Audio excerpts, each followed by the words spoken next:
Salut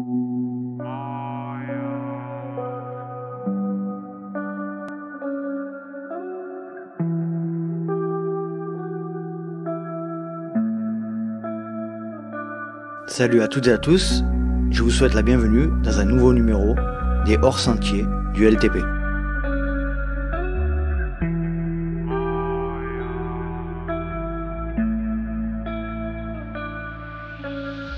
Et oui, je suis extrêmement heureux de vous retrouver, j'espère que toute la communauté des trailers et des trailers se porte bien.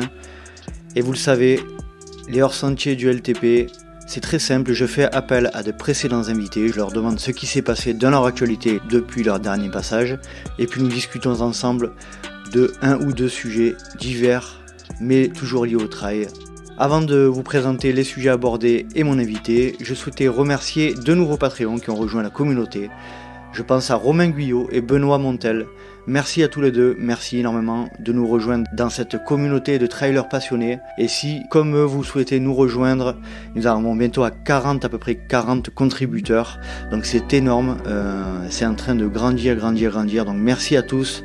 Ceci me permet de pouvoir voir l'avenir de manière un peu plus sereine et de la manière la plus indépendante possible. Donc si vous souhaitez rejoindre cette merveilleuse communauté de trailers passionnés, je vous laisse vous rendre sur la plateforme Patreon, Patreon/Let's Try le podcast. Dans cet épisode, j'ai souhaité faire appel à Élise Delannoy que j'avais reçue précédemment à la suite de sa tentative de record de D+, en 24 heures. Et vous allez le voir, son actualité a été un petit peu agitée entre le moment où elle est passée dans cet épisode et aujourd'hui. Mais surtout, et c'est ce qui compte énormément dans cet épisode, nous allons évoquer un sujet qui lui tient énormément à cœur. Nous avons parlé en off à de nombreuses reprises de ce sujet. Et il s'agit du syndrome RED-S, ou le plus communément appelé triade de l'athlète féminine, mais qui peut être aussi appliqué chez les garçons. Et c'est un dérèglement hormonal lié à l'excès de sport. Pour simplifier, vous allez l'entendre, Élise nous expliquera beaucoup mieux ce dont il s'agit. Et puis dans un deuxième temps, nous allons parler un petit peu de la place de la femme dans le milieu du trail running et dans le milieu de l'ultra. Allez, je vous laisse profiter de ma conversation avec Élise, et puis j'espère que vous allez apprécier cet échange. Je suis avec Élise Delannoy. Ah, comme ça fait plaisir de te retrouver, Élise, comment vas-tu ? Ça va, salut Nico. Ça va. Je vais mieux, on va dire, je vais mieux. Et non, le moral était toujours présent, donc c'est l'essentiel. Ouais, alors raconte-nous un petit peu ce qui s'est passé dernièrement là pour toi. Alors, écoute, la dernière fois qu'on était ensemble, je venais de finir mon record 24 heures. Donc ça, c'était il y a peu moins d'un an. C'était fin septembre 2020. Depuis, beaucoup de choses, du positif et du négatif. Du positif, c'est que j'ai déménagé en Haute-Savoie, tout près d'Annecy. Donc autant dire que voilà, c'est le bonheur, hein. Les entraînements allaient bon train de janvier jusque fin mai. J'avais même fait une petite compète de préparation en Italie. C'était super de pouvoir remettre un dossard après toute cette période. C'était une course de prépa, donc pour moi c'était pas l'objectif. Ça restait l'UTMB et puis un autre ultra dans le Beaufortin. Et puis le 5 juin, j'ai chuté en vélo et triple fracture, donc double bassin et une au sacrum. Donc là, c'est le gros négatif qui est arrivé. Les objectifs sont par terre, mais voilà, l'essentiel après, c'était de garder le moral, de reprendre le dessus et puis de soigner ça de la meilleure manière possible. Et voilà où on en est aujourd'hui. Tu me disais en off là tout à l'heure que ta kiné était abasourdie de ton rétablissement. T'es sur la bonne voie? Oui, alors je casse vite, mais je récupère en général très vite. Et à chaque fois, le corps médical hallucine toujours de la rapidité. Mais je pense que quand on garde le moral et qu'on met du positif, je pense que ça aide aussi à la guérison. Et puis, faut croire en son corps pour lutter et puis se réparer, quoi. Et donc là, c'est vraiment sur la bonne voie. Je me suis gavée de vélo. Je suis vite remontée quand même sur le bike pour profiter pendant les vacances. Et ouais, non, j'ai fait énormément de dénivelé en vélo. Enfin, c'est resté des vacances sympas. Donc ça va, tout va bien. Tant mieux. Ton déménagement dans la montagne, alors, heureuse de Ouais. ta nouvelle vie? Bah, je me sens bien, je me sens dans mon environnement. La vue sur la montagne tout le matin, le soir, partir faire des séances le midi, crapahuter, faire du dénivelé le midi, c'est juste du bonheur. Et puis, ouais, non, c'est un jardin magnifique et chaque jour, je reste encore émerveillée. Je pense que j'en ai encore pour un moment. Vous êtes basé où là? Alors on est Avec ton mari, hein, vous êtes, oui. oui, oui, oui, oui, donc on est tout près d'Annecy, on est à 20-25 minutes d'Annecy, on est à Thoranglières. Mhm. Donc on est au pied du plateau des Glières, donc l'hiver, bah, le ski de fond, on peut pas aller plus vite pour y aller et puis, bah, l'été, bah, ça se transforme en chemin de trail et puis il y a aussi les beaux cols de vélo qui sont à côté, donc c'est top.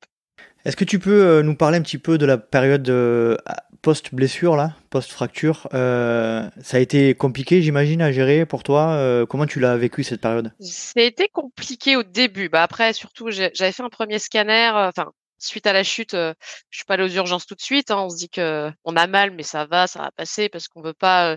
s'avouer qu'il y a quelque chose. Donc ouais, premier scanner aux urgences, ils me disent: «Bah oui, fracture du bassin» à un endroit et au final, j'ai refait un scanner 10 jours plus tard et il y avait aussi fracture au sacrum. Donc c'était pour ça que j'arrivais plus à marcher, hein, c'était juste l'horreur. D'accord. Mhm. Et donc là, ça a été dur quand on m'a annoncé la deuxième fracture parce que là, on parle du dos, on parle de tout ce qui équilibre le corps, hein, donc je savais que ça Mhm. allait être très compliqué pour la récup.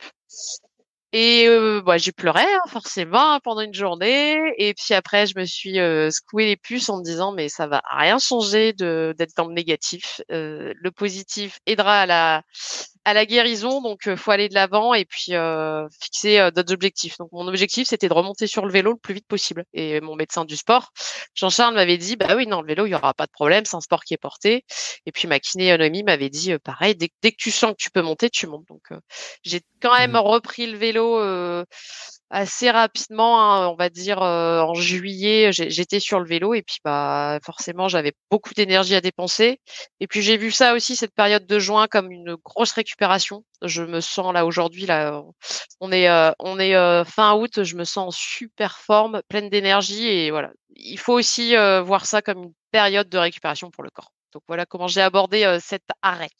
Au niveau pro, du coup, toujours ingénieur, il me semble. Oui. Toujours en activité, oui, ça n'a Toujours, pas changé. ça n'a pas changé, j'ai la chance, ouais, de faire beaucoup de télétravail. Je suis moins Mhm. sur les routes que quand j'habitais dans le Mhm. nord et ça, c'est une qualité de vie qui est géniale.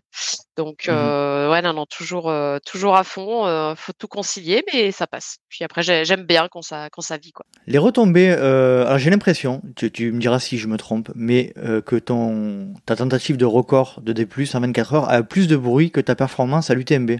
Qu'est-ce que t'en penses? Oui, oui, je pense aussi. Bah, après l'UTMB, j'ai pas non plus gagné l'UTMB, hein, c'était court Non, c'est sûr. c'était, la Tu déconnes. c'était c'était une belle place, c'était un top 10, inespéré, inattendu pour moi et non, mais c'est vrai que le record 24 heures, je pense que le fait d'avoir, un petit peu tenté de chatouiller le record masculin, ça a fait un petit peu le buzz et puis, bah, là, quand on voit la perf de Courtenay ou de Camille, on se dit que oui, en effet, Mhm. les femmes, quand c'est exactement ce que je disais, quand la distance s'allonge dans le temps, bah, Mhm. elles reviennent sur le devant vu on est moins au départ. Bah, là, on en Mhm. a quand même 2 dans le top 20 donc c'est quand même pas mal. En plus, j'ai regardé les chiffres tout à l'heure très précisément, 8% au départ de l'UTMB. On en reparlera un petit peu dans le deuxième sujet, si tu veux bien, le sujet de la place des femmes dans l'ultra.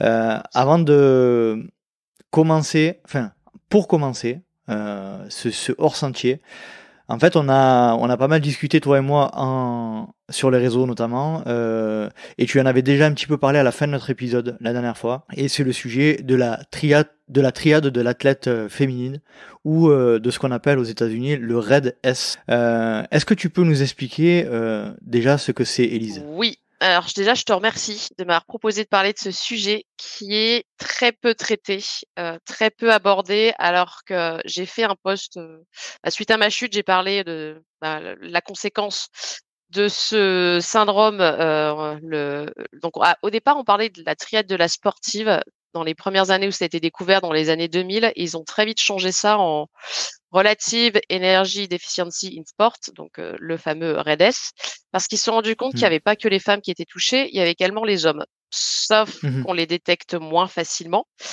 et on les détecte uniquement quand ils sont en fracture de fatigue, en fracture de stress. Donc ça, c'est aussi pourquoi ils ont changé, le terme Mmh. et donc ouais, moi je suis impactée, par ce phénomène. Alors on va dire, enfin, maintenant je me dis que c'est une maladie. Il a fallu aussi Mmh. accepter ça parce qu'on est, c'est une maladie qui est sourde, hein, on est fragilisé, au niveau osseux, mais il y a plein d'autres choses qui peuvent être perturbées, hein.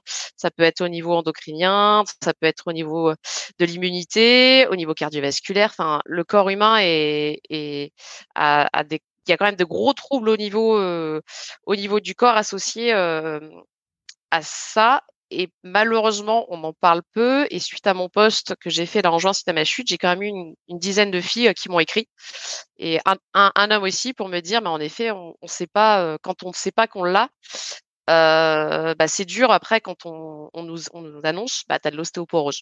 Alors pourquoi on a de l'ostéoporose? C'est une des conséquences à la base, c'est un dérèglement, on va dire, alimentaire. Faut vraiment repartir à la base. Ce qui se Mmh. passe, c'est, soit, bah, il y a un trouble alimentaire, donc souvent on parle d'anorexie dans des sports tels que où le physique est important, la gymnastique, la danse, la natation synchronisée. Donc là, ils l'ont découvert, les troubles alimentaires viennent de là, mais il y a pas que des troubles alimentaires, hein. Moi, je suis pas anorexique, je Mmh. dirais même que je mange déjà énormément, mais c'est plus dans une déficience énergétique et là, faut prendre en compte aussi, on oublie, il y a les dépenses pour le sport, mais il y a aussi les dépenses du métabolisme de base. Et on a plus ou moins un corps qui est énergivore pour, fonctionner au quotidien et si on lui ajoute la charge, de la dépense calorique, pour les séances de sport, bah, souvent sur de l'ultra, hein, c'est de l'endurance donc on charge Mmh. beaucoup et on se rend pas compte qu'on dépense. Il y a d'autres phénomènes qui fait que, bah, voilà, dans la vie, on se dépêche, on fait la séance, on mange, mais on mange pas forcément très bien, équilibré, pas d'apport de protéines, pas d'apport de calcium, voilà, donc il y a plein de choses qui, au quotidien, font que on a des dérèglements, hormonaux qui suivent. Donc moi, j'avoue, j'ai ça depuis Je te coupe, je me permets de te couper, mais il me semble qu'au niveau des dépenses caloriques journaliers d'un homme, c'est aux alentours de 2000 calories et c'est un peu plus bas pour une femme, il me semble, c'est si je dis pas de 1008, bêtises. c'est 1008 au niveau du métabolisme de base, ouais. D'accord. Sans le côté sportif. Sauf qu'on est tous différents. Moi, je me suis rendu compte parce Mhm. que je pense que, enfin, avec le temps, là, je me rends compte que pourtant je mange déjà énormément, mais je sais, enfin, mon père est tout maigre alors qu'il mange énormément. Donc je pense que j'ai un corps qui demande beaucoup, beaucoup, beaucoup de calories et que forcément, en faisant peu attention à la manière dont je m'alimentais par rapport au sport, j'ai créé ce dérèglement, Un déficit. voilà, donc moi, ça a été détecté il y a plusieurs années, hein, donc au départ, voilà, on s'en rend compte chez les filles, on s'en rend compte beaucoup plus facilement que chez les hommes parce que nous, tout de suite, Mhm. on a l'absence des règles, on a, des troubles comme ça qui apparaissent, donc bon, on se dit: «Bon», au début, on passe à côté, on se dit: «C'est pas grave», au contraire, on se pratique et puis au fur et à mesure du temps, bah, moi, j'ai eu ma première fracture, où on m'a dit: «Ouh là là, cette cassure, c'est il y a des fragments, différents, c'est pas normal» et c'est là où j'ai commencé à être traitée au niveau hormonal pour aider parce que forcément j'avais de l'ostéoporose, hein. J'ai fait une ostéodensitométrie, on s'est aperçu que j'avais de l'ostéoporose. Mhm. Il faut accepter aussi de prendre des hormones, pas toujours évident parce qu'en général quand on fait du sport, on aime bien prendre des choses naturelles donc bon, Surtout dans le trail. voilà, petite contrainte et puis, au fur et à mesure des années, on vit avec, hein, on se dit que ça va et moi je faisais pas trop attention au niveau alimentaire forcément sur les apports, qualitatifs, pas au niveau quantitatif, hein. C'est plus au niveau qualitatif, de la qualité des choses à apporter justement pour soigner la minéralisation des os et puis, bah, je pense qu'on passe un peu à côté. C'est pas un sujet dont on aime parler, donc bah, les et c'est comme ça que dès qu'on chute, bah, comme moi là, je sais pas si, ma chute en vélo, m'aurait, aurait fait, que je casse si j'avais pas eu cette ostéoporose ou pas. Enfin là, je Mhm. pense que c'est voilà, c'est multifactoriel, hein. Fracture de fatigue que j'ai déjà eu aussi, à fin d'année 2019, c'est aussi lié, c'est multifactoriel donc voilà, l'idée, ouais, de ce pod de cette, si ce podcast avec toi, c'était je trouvais Oui. ça sympa. C'était aussi pour que, bah, les gens qui écoutent, qui soient un petit peu dans cette problématique, hein, où on n'a plus ses règles, on a des fractures de fatigue à répétition, on se blesse facilement. Après, il y a d'autres signes, on a toujours froid, on a une intolérance au froid. On a des carences, on manque de fer, il y a plein de choses. C'est, d'en parler, pas forcément aux médecins parce qu'ils sont pas du tout, au courant de ce Au fait. sujet, voilà, au Mhm. fait. Plus, on Mhm. va dire, un endocrinologue, pas hésiter, ou un médecin du sport. C'est un médecin du sport qui m'avait, vraiment, cadré là-dessus en me disant: «Mais c'est une maladie, il faut en prendre compte, mais il faut traiter tout Mhm. de suite pour pas avoir de conséquences au long terme. Sinon, dans quelques années, le sport, c'est terminé». Et donc là, c'est apprendre à bien s'alimenter. Le but, c'est, je m'alimente bien et si besoin, je dois prendre un petit traitement à côté pour, stopper ou alors diminuer cette déminéralisation de mes os, quoi.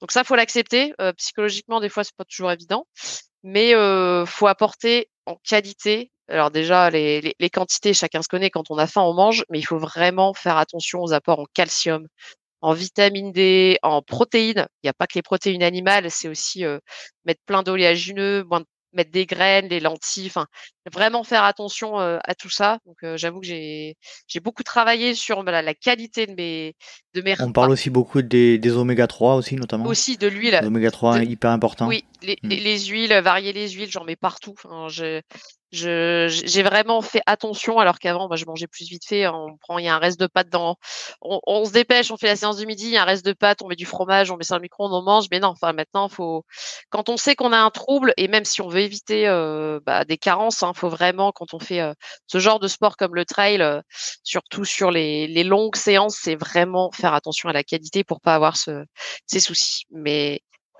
le tout, c'est de pouvoir, le déceler parce qu'on le voit, enfin on se rend pas compte, hein, que les os se déminéralisent. Il faut absolument faire cette ostéodensitométrie et c'est pas un examen qu'on fait, facilement. De toute façon, moi, quand je suis allée faire mon premier examen, c'était: «Mais vous êtes trop jeune pour faire une ostéodensitométrie».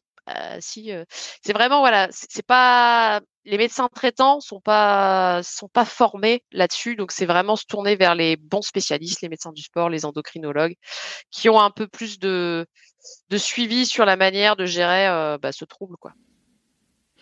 Il y a récemment un épisode sur un podcast américain, Trail Runner Nation, qui est passé avec Mimi Kotka, Mimi qui a d'ailleurs fini troisième de l'UTMB cette année, qu'on félicite si elle nous écoute, on sait jamais, et qui elle aussi, il me semble, je sais pas si tu sais, Si, je si, si, pense elle que en oui, avait parlé. mais Si, si, si, j'étais voilà, il, contente de il voir me ça semble passer. qu'elle a parlé de ça et qu'elle a souffert de cette problématique-là. Tu en sais plus sur la problématique de Mimi, c'est un peu la même que la tienne? J'en sais pas plus, mais oui, forcément, je pense qu'on ignore le nombre de femmes dans le monde du sport qui n'ont plus leurs règles. C'est juste, un sujet, bah, voilà, on va pas commencer à parler de ça, mais Si, si, c'est voilà, on peut. c'est si, mais voilà et c'est je veux dire dans les magazines de trail, dans tout ce qu'on peut voir, on ne parle pas de cette, problématique si ça vient pas de l'athlète. Voilà, Mimi, elle en a parlé Mhm, parce qu'elle a désiré en parler, mais c'est mhm. c'est pas un journaliste qui va dire: «Bah, tiens, aujourd'hui, on fait un sujet là-dessus, qui veut témoigner?» parce que c'est pas non plus, c'est pas facile non plus de témoigner, sur ça parce que Bien sûr.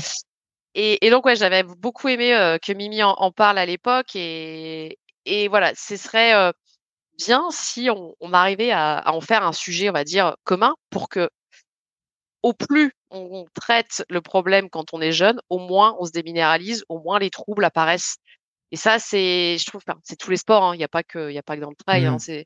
c'est dans tous les sports et c'est des sujets qui sont, ouais, assez délicats à aborder mais bon, avec le temps, je pense qu'on va réussir, à changer À un peu l évangéliser. voilà, pour que toutes celles et ceux parce que malheureusement les hommes aussi sont concernés, eux, c'est pas un déficit en oestrogène, parce que nous en fait c'est, déficit, au niveau de l'œstrogène qui fait que, bah, il y a pas, il y a un en fait à la base, c'est une hormone qui se trouve dans les cellules adipeuses qui s'appelle la leptine, qui si, Mhm. bah, on est en manque d'énergie, elle va pas, sécréter, ce qu'il faut au niveau, de l'hypophyse pour qu'il puisse avoir, la fameuse, ovulation, chaque mois et c'est là où les dysfonctionnements partent complètement, ça part en sucette, dans tous les sens parce que l'œstrogène régule énormément de choses dans le corps et si Mhm. on n'a pas le taux qu'il faut, c'est là où les problèmes commencent, dont la déminéralisation osseuse et c'est là où on commence à avoir des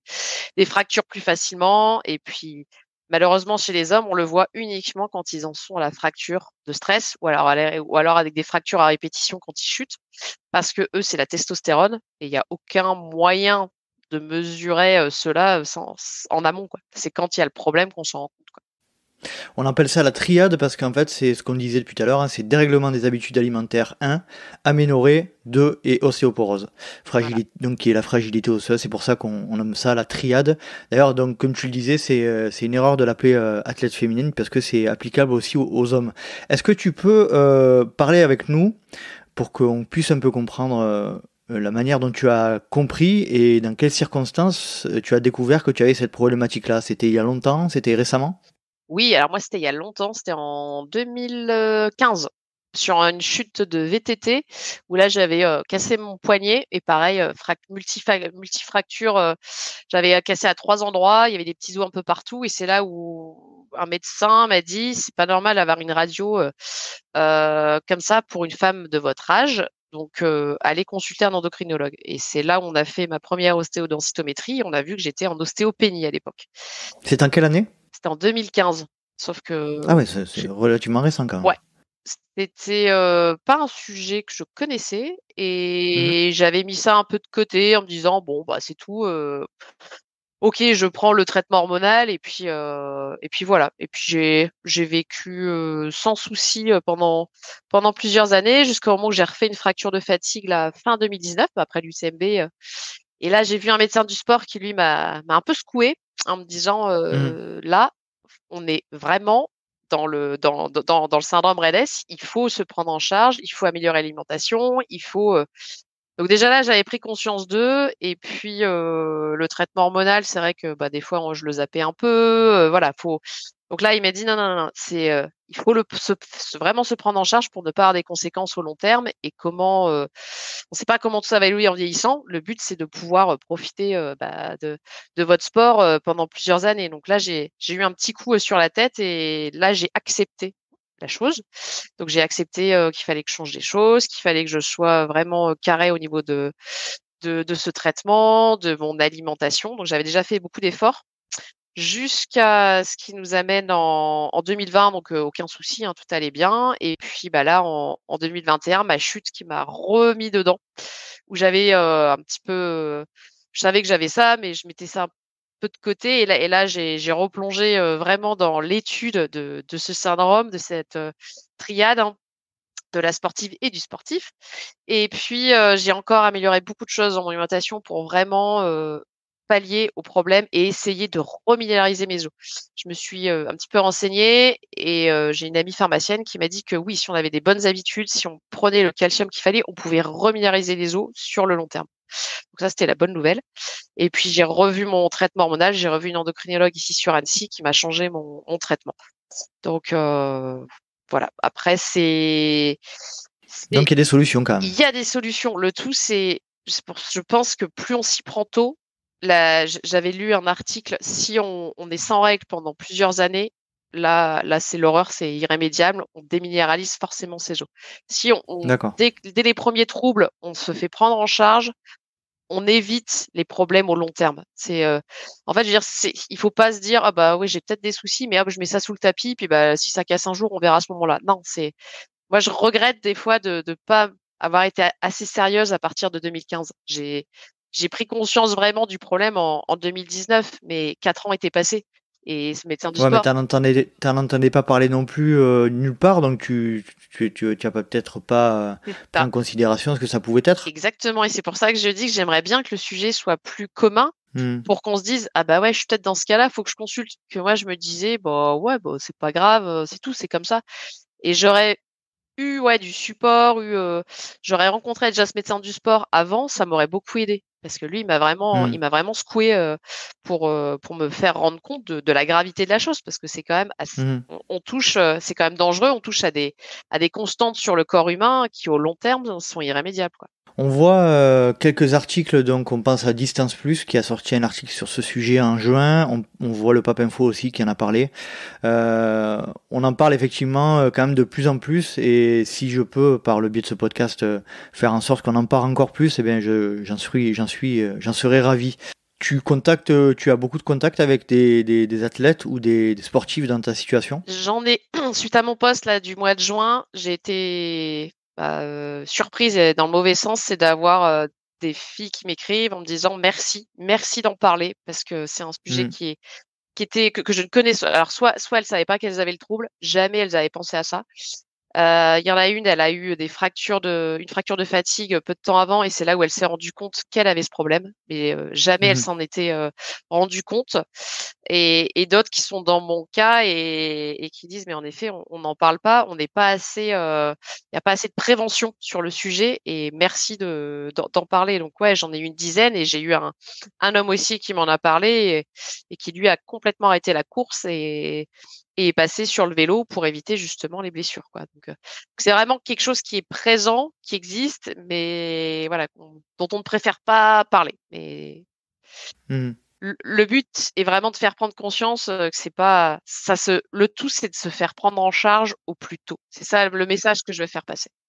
C'est d'y apporter une attention particulière quand on voit les premiers signes annonciateurs de ce syndrome-là, d'être relativement vigilant Et et de consulter alors consulter tout de suite, endocrinologue quoi. et puis aussi Mm. nutritionniste. Après moi Mm. j'en ai consulté un, il m'a rien apporté parce que j'aime bien étudier tout ça, donc il m'a dit: «Bah non, je vous laisse gérer, vous connaissez, mais si on sait pas trop comment s'alimenter, surtout ouais, consulter un nutritionniste. Si on est un peu végétarien, je suis pas attirée par la viande», et c'est là aussi je pense que c'était un problème, c'est que niveau protéines, j'étais vraiment mauvaise Mhm. à ce niveau-là. C'est se faire aider pour savoir comment pallier à la problématique en ayant des apports journaliers conséquents pour ne pas déminéraliser encore plus au fur et à mesure si on veut garder son activité sportive. Ça aussi, après, c'est le risque, c'est qu'un jour on nous dise bah, c'est terminé, impossible de faire autant de sport qu'avant, va falloir réduire. Mhm. Et puis après, il y en a beaucoup de médecins, c'est ah bah, il faut prendre du poids. Ça, genre, c'est là aussi, faut et là, parce Et tu peux prendre du poids en mangeant des pâtes tous les jours, 5 fois par jour, il n'y a pas de problème. Mais bon, est-ce que tu apporteras à ton corps ce qu'il faut c'est ça, pour régler la ça problématique? on va dire que ça, c'est la vieille école, c'est les médecins, Mm. «Ah, c'est de l'anorexie». Bah non, c'est pas forcément de l'anorexie, c'est, on se pose les bonnes questions. Quel est, Mm. où est le problème pour, le métabolisme de base au niveau, besoin énergétique, quoi. C'est pour ça, se faire aider des personnes qui maîtrisent le sujet, c'est important, quoi. Mm. En fait, on se rend pas compte, je pense, notamment dans l'ultra, que comme tu le disais au début, les quantités caloriques et les quantités d'énergie dépensées par notamment les athlètes élites, et c'est beaucoup les athlètes élites parce que les quantités sont faramineuses, les quantités sont dépensées, on se rend pas compte de la quantité, et je pense que en fait, il faut pas avoir une alimentation comme tout le monde en ayant ces niveaux de dépenses Exactement, et ça, moi, je là. m'en suis rendu compte un peu tard, au détriment de ma santé. Clairement, on en est là, c'est au détriment de la santé, et c'est là où être entouré des bonnes personnes, donc soit nutritionniste, soit voilà quelqu'un qui maîtrise le sujet, c'est important, quoi. Ou alors s'intéresser, faire enfin, ouais, c'est vrai que là, j'ai cherché beaucoup d'informations sur internet quand même. En Suisse, ils sont beaucoup plus à même de donner des conseils. Il y a des sites suisses qui sont très complets, et Mhm. c'est chez eux que j'ai trouvé beaucoup d'informations, quoi. Ils en parlent plus, notamment sur le continent américain aussi, hein, me semble. Au Canada, aux États-Unis, dans les podcasts que j'écoute, le sujet est quand même relativement abordé, notamment dans les podcasts, hein. Donc ça, c'est bien, tant mieux. Mm. Mm. Est-ce que tu pourrais nous conseiller un site internet, un lien que tu as utilisé pour en savoir plus sur ce sujet-là? Alors, ouais, en fait, j'ai utilisé un mémoire justement. Alors, ça s'appelle son mémoire, c'est Place de la nutrition dans la triade de la femme sportive. Et J'essaierai c'est de. Tu m'enverras le lien, je le ouais, mettrai en commentaire du je te podcast, l'envoie, en lien. et Mm. ce truc, c'était une mine d'informations. Il y a 175 pages, mais j'ai toutes les questions auxquelles je j'avais pas de réponse. Et ben, je les ai eues là-dedans. Donc ça, ouais, je l'ai envoyé. Très bien. Est-ce que tu veux ajouter quelque chose sur ce sujet Non, là, je pense avant de passer au que suivant? non, je pense que On là, a fait le tour, hein. on a fait le tour, ouais. Très bien. Bon, eh bien, écoutez, syndrome REDES, syndrome de la triade, je suis content d'apporter ma pierre à l'édifice pour qu'on en parle un peu plus. Et merci à toi, Élise, de nous avoir fait profiter de ton expérience. On passe au deuxième sujet. Comme je le disais tout à l'heure, 8% de femmes au départ de l'UTMB cette année. On a vu Courtney Dauwalter qui arrive qui fait 7e au scratch, Camille qui est dans le top 20. On voit que, comme tu le disais tout à l'heure, les femmes ont de plus les distances s'allongent et plus les différences s'amenuisent. J'aimerais te poser la question, quelle est la place de la femme aujourd'hui dans l'ultra et dans le monde des ultra trailers élites que tu côtoies? Question vache, hein. Ouais, question compliquée. Comment aborder? Bah, c'est vrai qu'on met plus en avant le top 10 masculin. Mhm. Et c'est pour ça que j'étais super contente de voir Courtney arriver dans le top 10 parce que ça perturbe un peu. Je pense que même les gars devant vont se dire mais qu'est-ce qu'elle fait? Elle me passe devant, je suis dans le top 10. Et ça, c'était très bien parce que ça a permis de mettre un petit peu en avant sa performance, d'atteindre le top 10 sur cette UTMB. Mais ouais, en général, on parle plus du côté masculin que du côté féminin, malheureusement. Il y a des... Alors, encore que dans le trail, je trouve on n'est pas trop mauvais. Le pire, c'est dans le cyclisme où là, les primes de course sont complètement différentes entre les hommes, les femmes. Enfin, on médiatise uniquement les hommes, donc c'est encore pire. Il y a pire, hein, on peut Mhm. dire qu'il y a pire. Mais je pense qu'on peut encore améliorer les choses. On peut toujours faire plus. Mais il faudrait qu'il y ait encore plus de femmes qui puissent prendre part à ces départs qui sont pas forcément évidents, surtout sur les ultras. Quand on a une vie de famille intense à côté, le boulot, voilà. Ça après, Mhm. on le voit. J'ai entendu. Mhm. Vas-y, vas-y. Ouais, non, par exemple sur les manches de la Golden, on a plus une équivalence d'hommes et de femmes au départ, même si c'est encore pas moitié-moitié, mais voilà, c'est des distances plus courtes, donc c'est plus accessible aussi au niveau des entraînements, donc ça c'est bien. Qu'est-ce que tu penses, toi, d'une idée qui me traverse l'esprit de favoriser, alors certains vont crier, plus les femmes au tirage au sort que les hommes? Ah ah! Ouais, alors après, ça, Après, tu tombes dans les travers, c'est quoi. ça. C'est après, c'est Mhm. c'est les critiques inverses.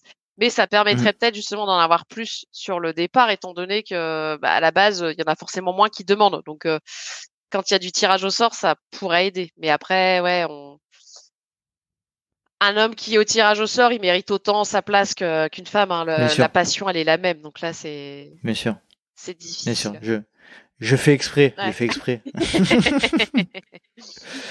Et toi, comment tu te positionnes dans ce milieu des ultra trailers élites? Vous vous sentez considérés, vous les femmes, Alors, comme les hommes ou pas du tout? moi, déjà, je fais pas partie d'une team, donc je Ouais. le vis peut-être pas comme une autre femme qui est dans une team où c'est un petit peu différent, où il y a des attentes particulières. Ouais, non, moi, enfin, je vais pas me plaindre. Moi, je vis le trail plus comme une passion, donc voilà. Mhm. Si j'étais hyper déçue de pas prendre part à l'UTMB, mais voilà, je me dis, bah c'est pas grave non plus. Il y aura une prochaine. Après, en tant que en tant que femme dans ce monde, je pense qu'on est quand même bien entouré. Enfin, je trouve que les relations sont saines. C'est ça que j'aime bien aussi dans le monde du trail, c'est que c'est super sain. Mhm. C'est Après, je sais pas, j'en ai peut-être énervé certains en essayant de battre le record masculin sur ce record 24 heures, je sais pas. Mais en tout cas, j'ai eu beaucoup de retours positifs de la part de la communauté masculine et c'était hyper appréciable. Mhm. Donc non, je trouve qu'ils sont plus en admiration pour la plupart de ce Mhm. qu'une femme arrive à faire justement par rapport à ce qu'on aurait pu dire il y a plusieurs années, comme quoi bah il y a une différence de niveau et que là justement ils sont en respect devant nous, quoi. Toi qui est beaucoup aussi dans le milieu du cyclisme et du triathlon, il me semble, si je dis Oh, pas de bêtises. ouais, non, j'ai quitté ça depuis très longtemps, mais Oui, j'ai mais encore des contacts, des amis qui sont dedans, ouais. voilà. Tu vois une différence entre ces différents sports d'endurance, entre le trail et le triathlon, Alors, par rapport à cet aspect-là? alors le cyclisme, ouais, c'est complètement, Ouais, tu l'as ouais, dit tout à là, l'heure, ouais. alors là, ouais. Mm. Dans le triathlon, ils ont beaucoup, la fédération, bah, au moment que j'ai quitté, là, vers 2014, ils ont beaucoup favorisé le développement féminin. Donc, à l'époque, Mhm. pour te dire, le club de triathlon qu'on avait créé en 2005, j'étais la seule femme D'accord. pendant bien 6 7 ans. Et là, Mhm. aujourd'hui, je pense qu'elles sont une cinquantaine dans ce club.